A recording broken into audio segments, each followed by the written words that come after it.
এমন সময় দুইটা ছোট বাচ্চা দৌড়ে নবীর কাছে এসে বলতেছে, ইয়া রাসূলুল্লাহ, আমরা দুই ভাই জিহাদের ময়দানে যাবার চাই। আল্লাহ রাসূল বললেন, জিহাদ কোনো ইয়ার কি মারার জায়গা না, তোমরা ছোট মানুষ, তোমরা যুদ্ধের কি বুঝবা। বলে, হুজুর আমরা জিহাদে যাব, নিয়ত করেছি, কারণ জিহাদের ময়দানে কেউ যদি শহীদ হয়ে যায়, আপনি বলেছেন শহীদের মৃত্যু একটা খুদি পিঁপড়া কাটার চাইতেও আযাব কম। মানে এক কথা আযাবই দেয়। একটা খুদি পিঁপড়া যদি আপনার খামড় দেয়, আপনি এর চটকা দেন না। হুজুর আমরা শহীদ হবার চাই। আল্লাহ রাসূল বললেন, জিহাদের ময়দানে শহীদ হতে গেলে তার একটা মাপ হওয়া লাগবে। বেলাল, দেখি মাপের কাঠি নিয়ে আসো। একজনের নাম হলো মুআফেজ, আর একজনের নাম হলো মুআজ। মুআজ আর মুআফেজ দুই ভাইয়ের। মুআজকে মাপের মধ্যে নিয়ে আসা হলো। মাপে দেখা গেল 5 ফুট লম্বা হয়ে গেছে। আল্লাহ রাসূল বললেন, মুআজ তুমি লম্বাই হলা 5 ফুট, তোমাকে জিহাদের ময়দানে যাওয়ার হুকুম দেওয়া হলো। মুআফেজ বলতেছে, ইয়া রাসূলুল্লাহ, ও লম্বা হবার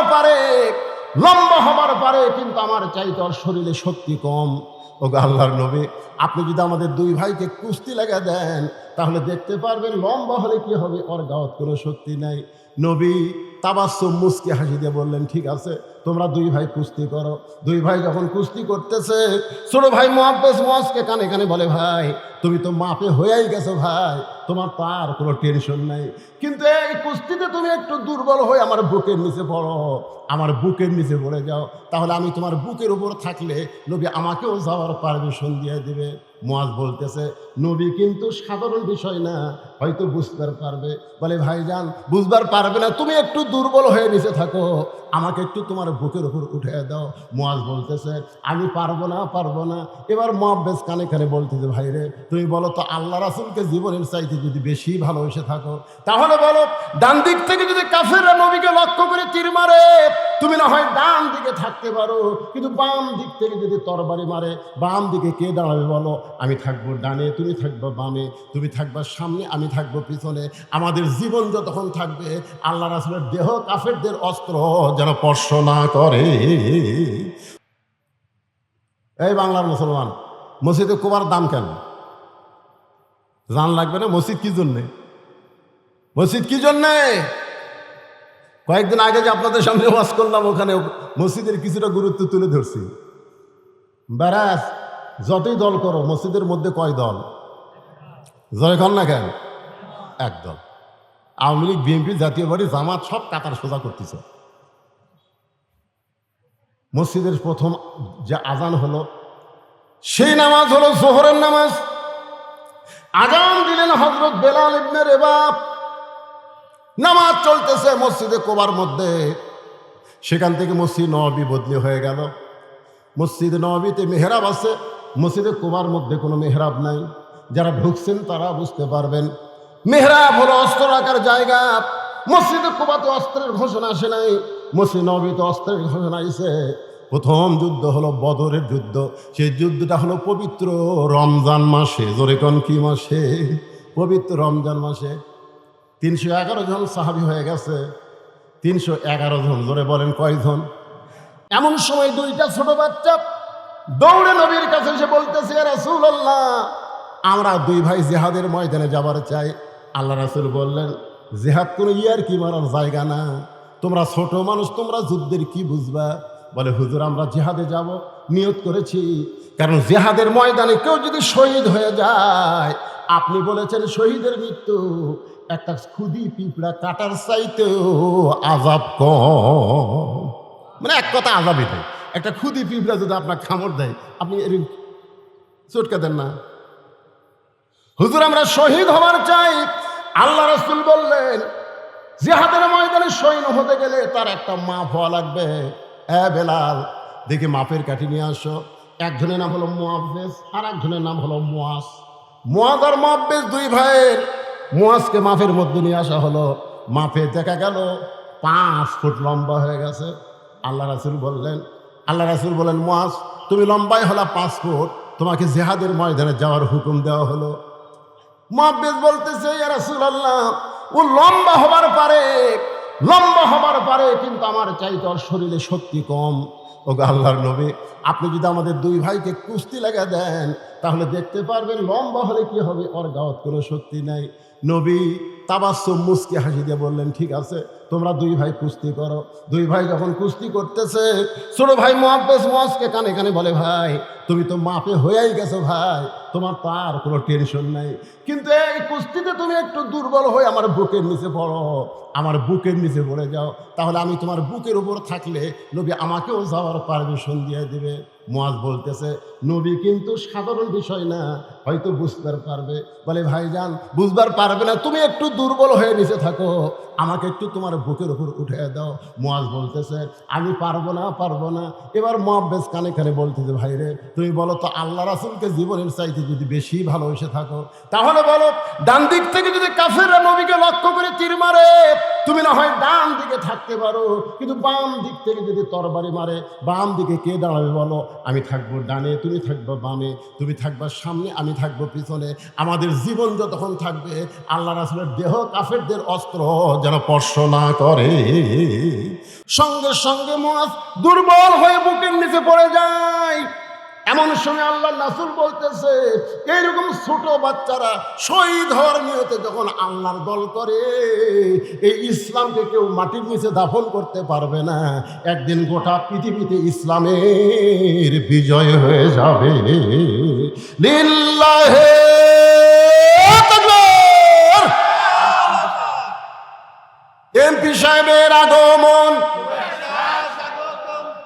আপনাদের এমপিকে আমি এর আগে দেখছি, তখন এমপি ছিল না, তো এমপি হওয়ার পরে এটা প্রথম।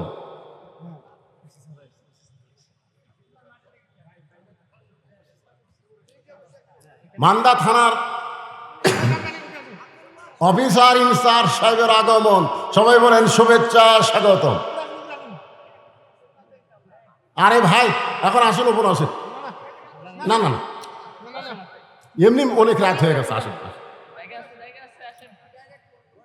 আসেন আসেন।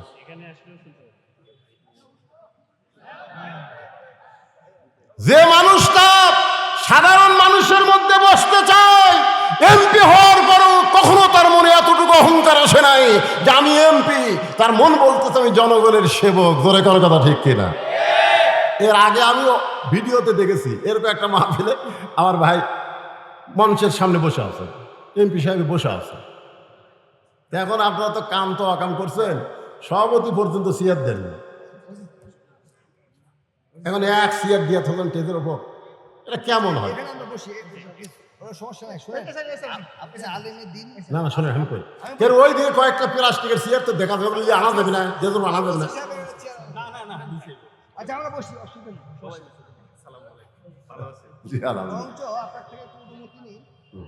নির্বাচনের তফসিল ঘোষণা হয়েছে, যার জন্য আসলে আমার মুভমেন্ট করা খুব নিষেধ। মানে সিইসি থেকে আরম্ভ করে ব্যাকে ধরার জন্য বসে আছে, মানে যে কোনো সময় সফল। আমার আপাও বলছে, সে কারণে আমি যদি একটু সালাম দিয়ে চলে যেতে পারতাম আপনার এই নির্বাচন চলার কারণ, তাছাড়া আমার সারা রাত বসে থাকতে আপত্তি নেই। ঠিক আছে, সেদিন তো আমরা কেটে দিয়ে আসলাম, ঠিক আছে, ওটি বসে আসবে, তারা সালাম কীভাবে দিতে? ঠিক আছে, আমি আপাতত কিছু সময়ের জন্য আলোচনা বন্ধ করলাম। আমার প্রধান অতিথি সাহেব, তার সঙ্গে থানার ইনচার্জ সাহেব এসেছেন, তারা একটু সংক্ষিপ্ত সালাম দেবেন, শুভেচ্ছা দেবেন, তারপর ইনশাআল্লাহ। ونؤمن به ونتوكل عليه ونعوذ بالله من شرور أنفسنا ومن سيئات أعمالنا من يهدي الله فلا مضل له ومن يضلله فلا هادي له। সকলে জবান খুলে বলেন আশহাদু আল্লা ইলাহা ইল্লাল্লাহু ওয়াহদাহু লা শারীকা লাহু ওয়া আশহাদু আন্না মুহাম্মাদান আবদুহু ওয়া রাসূলুহু। الذي أرسل رسوله بالحق بشيرا ونذيرا وداعيا إلى الله بإذنه وسراجا منيرا فقد قال الله تعالى في كلامه المجيد والفرقان الحميد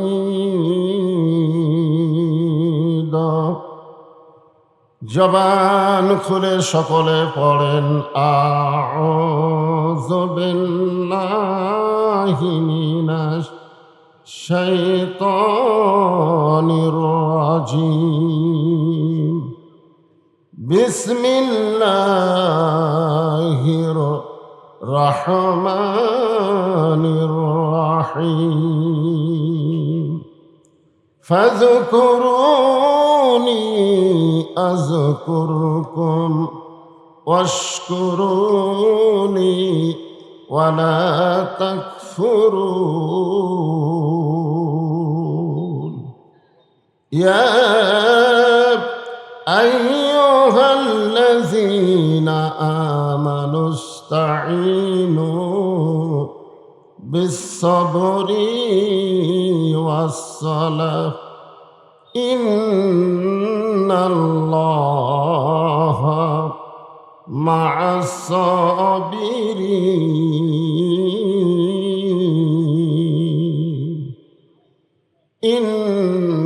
ইন্নাল্লাহা ওয়া মালাইকাতাহু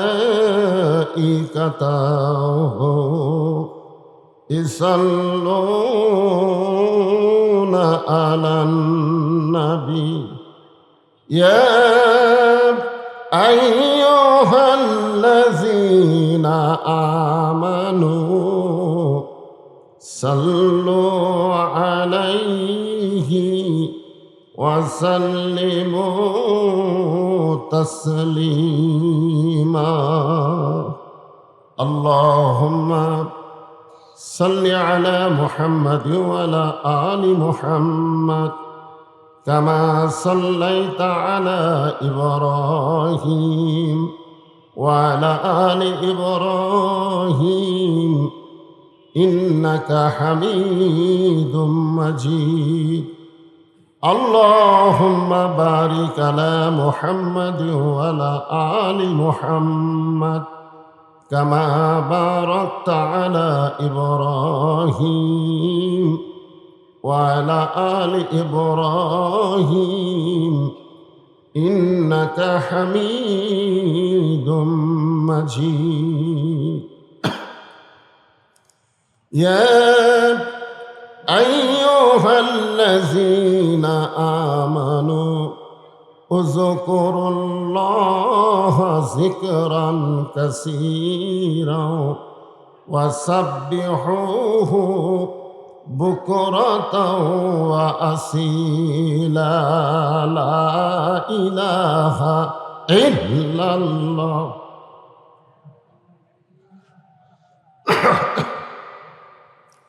সবাই আল্লাহর জিকির করতে একটু জবান খোলেন আল্লাহ জবান দিয়েছে তো একটু জবান খুলে জিকির করেন লা ইলাহা ইল্লাল্লাহ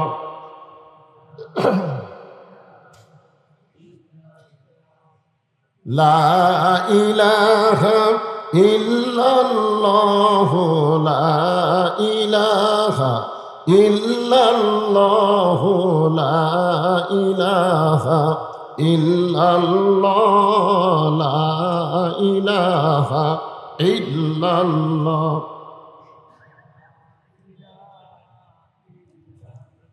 لا إله ইল্লাল্লাহ মুহাম্মাদুর রাসূলুল্লাহ রাসূলের মহব্বতে সকলে বলি সাল্লাল্লাহু আলাইহি ওয়াসাল্লাম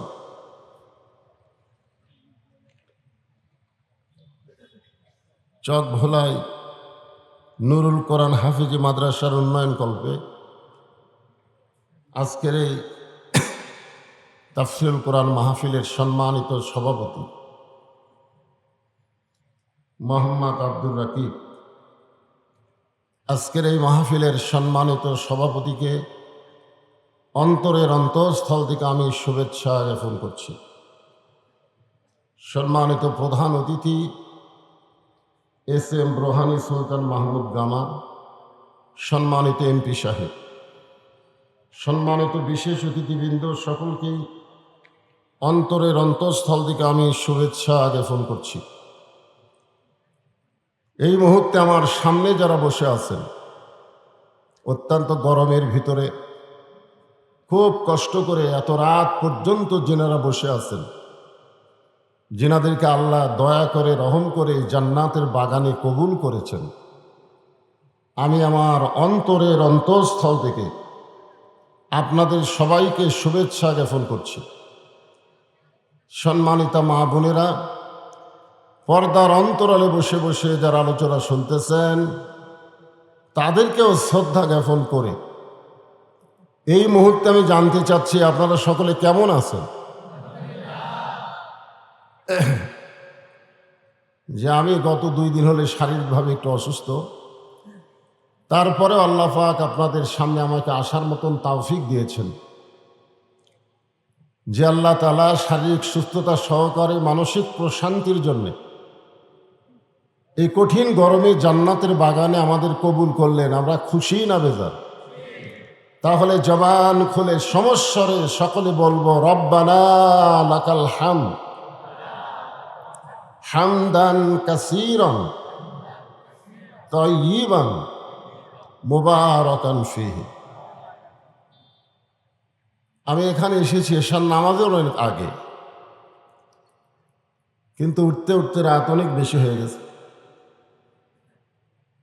একে তো গরম, তারপর আবার রাত বেশি।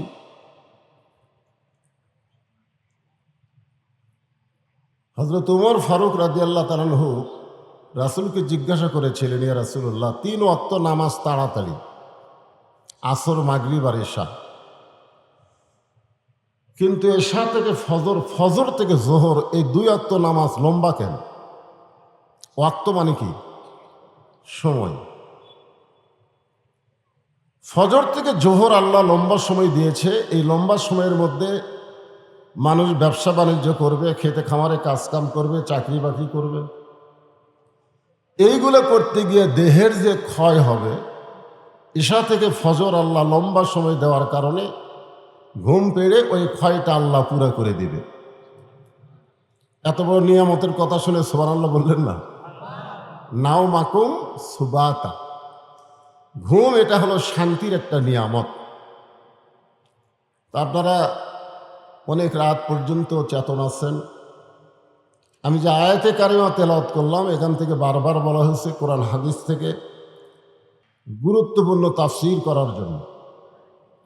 তো এখানে যে আয়াতটা আমি তেলাওয়াত করেছি, 2টা আয়াত, এই 2টা আয়াতের উপরে আমার আলোচনা, আপনারা একটু মনোযোগ দিয়ে শুনবেন।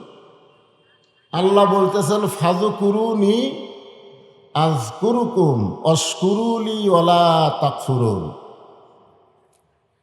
আল্লাহ বলতেছেন যে আমার জিকির করে, আমি আল্লাহও তার জিকির করি।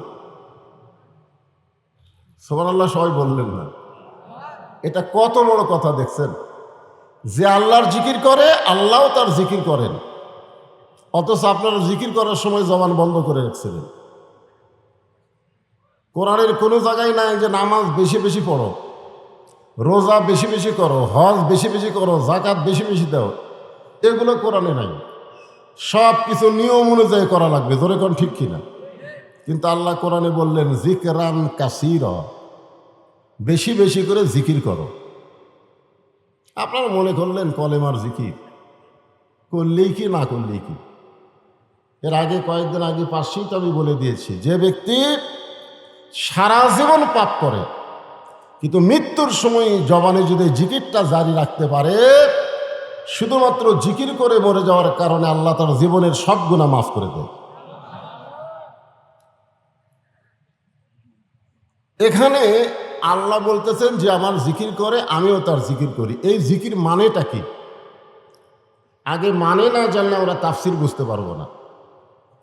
এখানে জিকির মানে হলো স্মরণ করা, জোরে কোন কি করা। এর সাথে কিন্তু বলা হয়েছে অশকুরুলি ওয়ালা তাকফুরুন। খুব খেয়াল করে শুনবেন। আল্লাহর একজন মস্ত বড় নবী ছিলেন, নাম হলো নুহু নবী। জোরে কোন নাম কি? একটু হোহা করেন না বাবা, অসুস্থ মানুষ তো। আপনারা কি আমাকে চিনেন না? কন মানদার কোনো লোক কি আমাকে অচেনা আছে? আরে সরাসরি না দেখলে মোবাইলে তো আমাকে দেখেনি, দেখেন না তো হোহা একটু করেন। এখানে আমি আসলে মুখ কি আমি দেখাচ্ছি না? আরে আরো উপরে তুলবার চাচ্ছিল। এটা দেখেন আমি কোথায়, মুখ কোথায়, এটা আছে কোথায়, মাইক কোথায় আর আমার মুখ কোথায়? দেখছেন মুখ কোন জায়গায় আর মাইক কোন জায়গায়? এটা আরো উপর তুলবার চাচ্ছে আমি বলে আমার কেউ দেখতে পাবে না। এটা যত উপরে তুলব দেখা যাবে। আরো ছাপটা দিলে তো মাইক থাকবে দাড়ির কাছে, কথা কেমনে শুনবেন? হ্যাঁ একটু হা করেন। ওই নুহু নবী শুকনা জায়গায় একটা নৌকা তৈরি করতেছেন।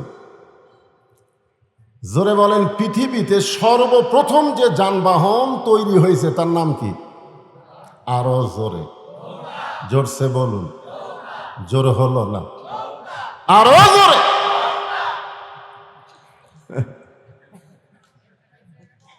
গামা সাহেব যদি কথা শুনতে পায়, গামা, তখন বলবে হুজুর তো আমাকে দলে লোক বাড়ায়, ও আজ উঠাই নৌকার মিছিল। জোরে কোন কথা ঠিক কিনা? স্বতন্ত্র, ও আচ্ছা আচ্ছা, ও স্বতন্ত্রই কাম করছে। আচ্ছা ঠিক আছে, কিন্তু তলে তলেও একই। একটা কথা হলো উপরে উপরে এক ভাব, তলে তলে আর এক ভাব। জোরে কোন কথা ঠিক কিনা? তো এখন এক বুড়ি মানুষ এসে বলতেছে, বাবা নুহু, এই শুকনা জায়গায় নৌকা বানানোর কারণ কি? নুহু বলতেছেন, বুড়িমা, বন্যা নামক একটা গজব আসবে। এ গজবে গোটা পৃথিবীর সবাই ধ্বংস হয়ে যাবে, শুধুমাত্র নৌকার ভিতরে যারা জায়গা পাবে তারা ধ্বংস হবে না। বর্তমানে বাংলাদেশে নৌকার ভিতরে যারা আছে তাদের কোনো টেনশন নাই। জোরে কোন কথা ঠিক কিনা? কিন্তু নৌকার বাইরে যারা আছে,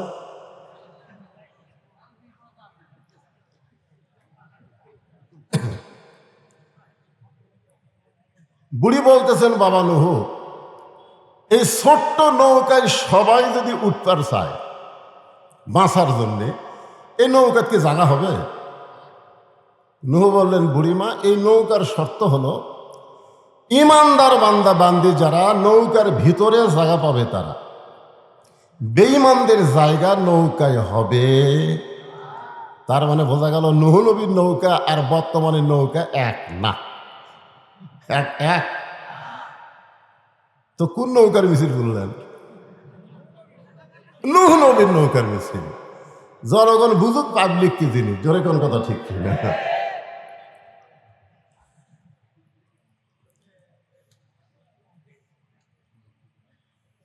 ইমানদার বান্দা বান্দি যারা নৌকার ভিতরে জায়গা পাবে তারা। সঙ্গে সঙ্গে বুড়ি বললেন, বাবা নুহু, আমি নৌকায় জায়গা নিবার চাই।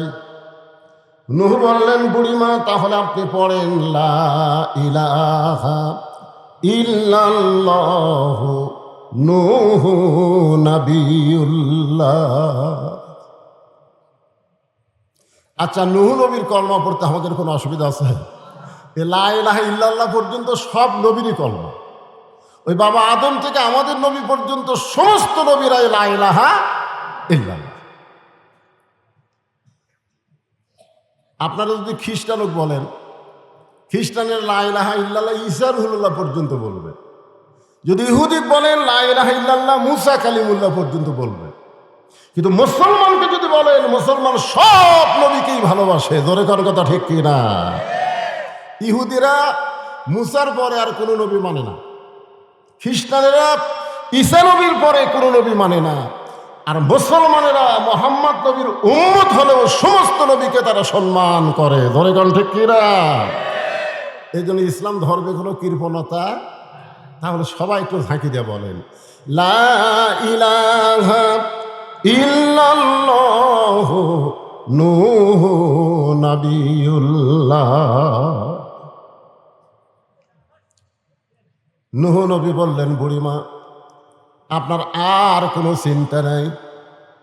সোনালো বলেন, ইন্নাল্লাযীনা ক্বালু রব্বুনাল্লাহু সুম্মা ইসতাকামু তাতানাজ্জালু আলাইহিমুল মালাইকা আল্লা তাখাফু ওয়া লা তাহজানু ওয়া আবশিরু বিল জান্নাহ।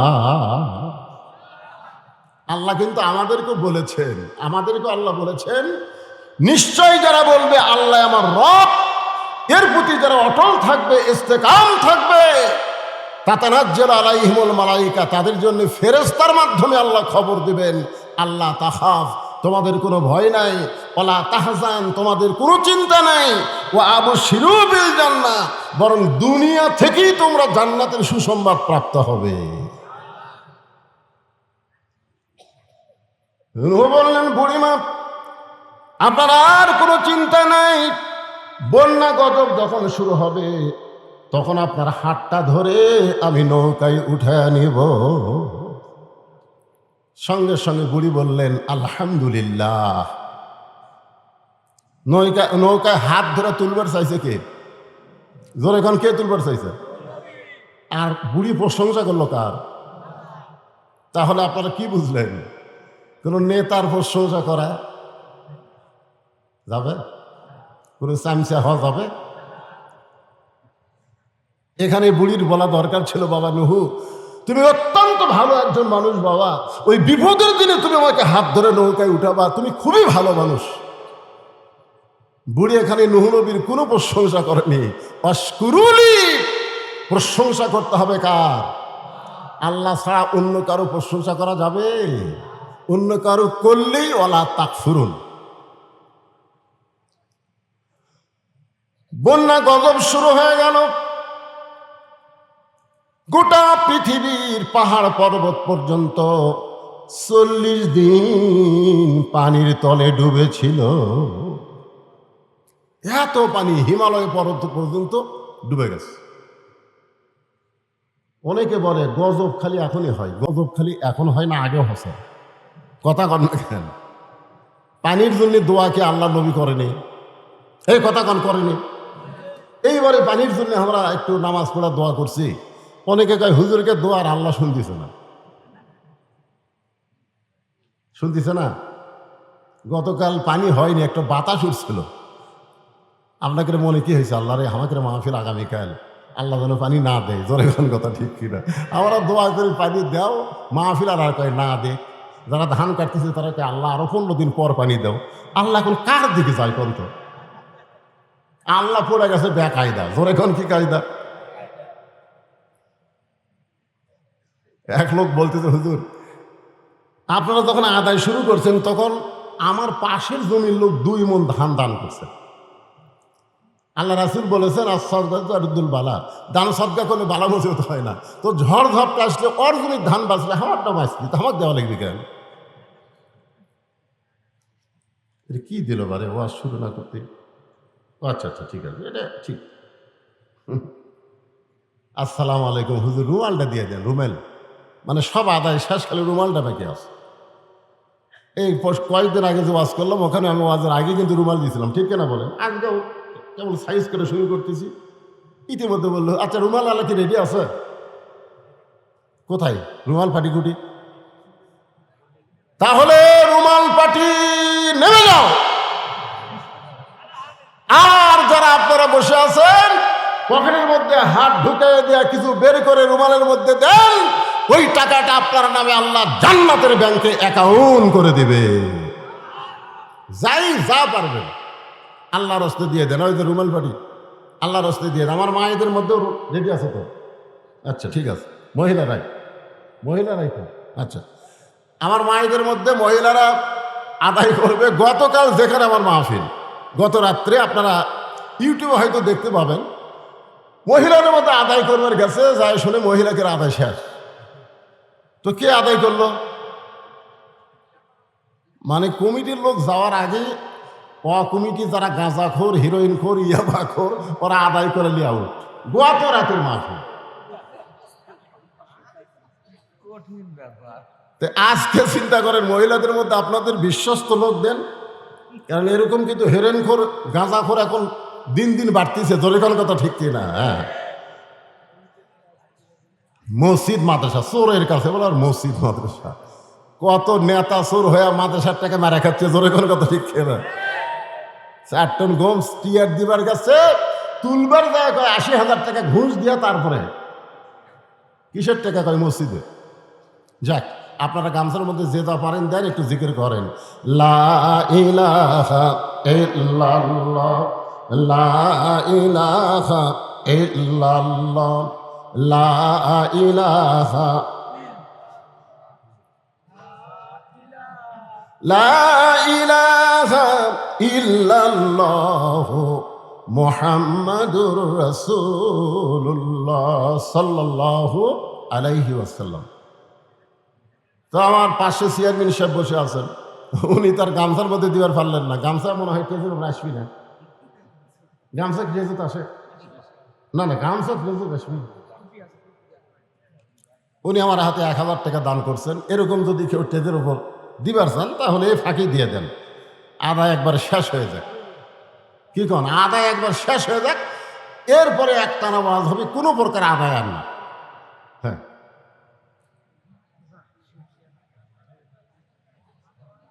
এই তো মাশাআল্লাহ, একজন আর 100 টাকা দান করছে। আল্লাহ দানকে কবুল করেন। আল্লাহ, কে এত বড় গামছা, কে গামছা না কি ধরছে রে এরা?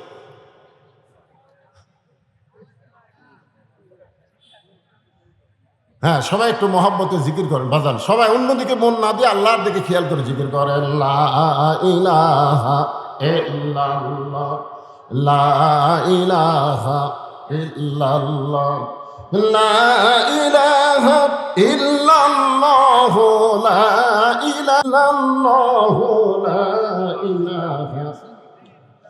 লা ইলাহা ইল্লাল্লাহ। চাঁদ সূরজ আর গ্রহ তারা আল্লাহ নামের পাগল পারা, চাঁদ সূরজ আর গ্রহ তারা আল্লাহ নামের পাগল পারা। আমার আল্লাহ নামের এতই দয়া, আল্লাহ নামের এতই মায়া, লুকিয়ে রাখছেন হে আল্লাহ। লা ইলাহা ইল্লাল্লাহ, লা ইলাহা, লা ইলাহা ইল্লাল্লাহ মুহাম্মাদুর রাসূলুল্লাহ সাল্লাল্লাহু আলাইহি ওয়াসাল্লাম। পৃথিবীর সমস্ত পাহাড় পর্বত